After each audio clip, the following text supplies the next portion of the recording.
When I was growing up, my father said something to me I will never forget. Son, when you were born, you cried while the world rejoiced.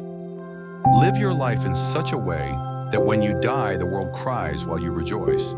We live in an age when we have forgotten what life is all about. We can easily put a person on the moon, but we have trouble walking across the street to meet a new neighbor. We can fire a missile across the world with pinpoint accuracy, but we have trouble keeping a date with our children to go to the library. We have email, fax machines, and digital phones so that we can stay connected. And yet we live in a time where human beings have never been less connected. We have lost touch with our humanity.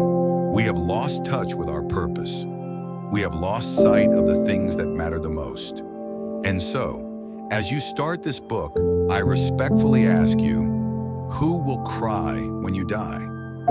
How many lives will you touch while you have the privilege to walk this planet? What impact will your life have on the generations that follow you? And what legacy will you leave behind after you have taken your last breath? One of the lessons I have learned in my own life is that if you don't act on life, life has a habit of acting on you. The days slip into weeks, the weeks slip into months, and the months slip into years.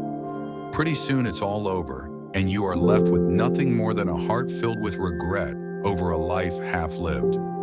George Bernard Shaw was asked on his deathbed, "What would you do if you could live your life over again?" He reflected, then replied with a deep sigh, "I'd like to be the person I could have been, but never was." I've written this book so that this will never happen to you. As a professional speaker, I spend much of my work life delivering keynote addresses at conferences across North America, flying from city to city, sharing my insights on leadership in business and in life with many different people. Though they all come from diverse walks of life, their questions invariably center on the same things these days. How can I find greater meaning in my life? How can I make a lasting contribution through my work?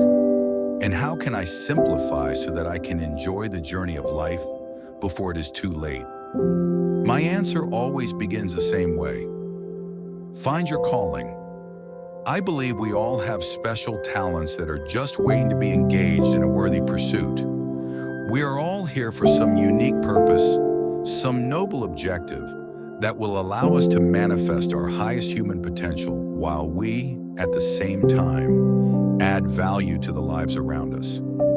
Finding your calling doesn't mean you must leave the job you now have. It simply means you need to bring more of yourself into your work and focus on the things you do best. It means you have to stop waiting for other people to make the changes you desire.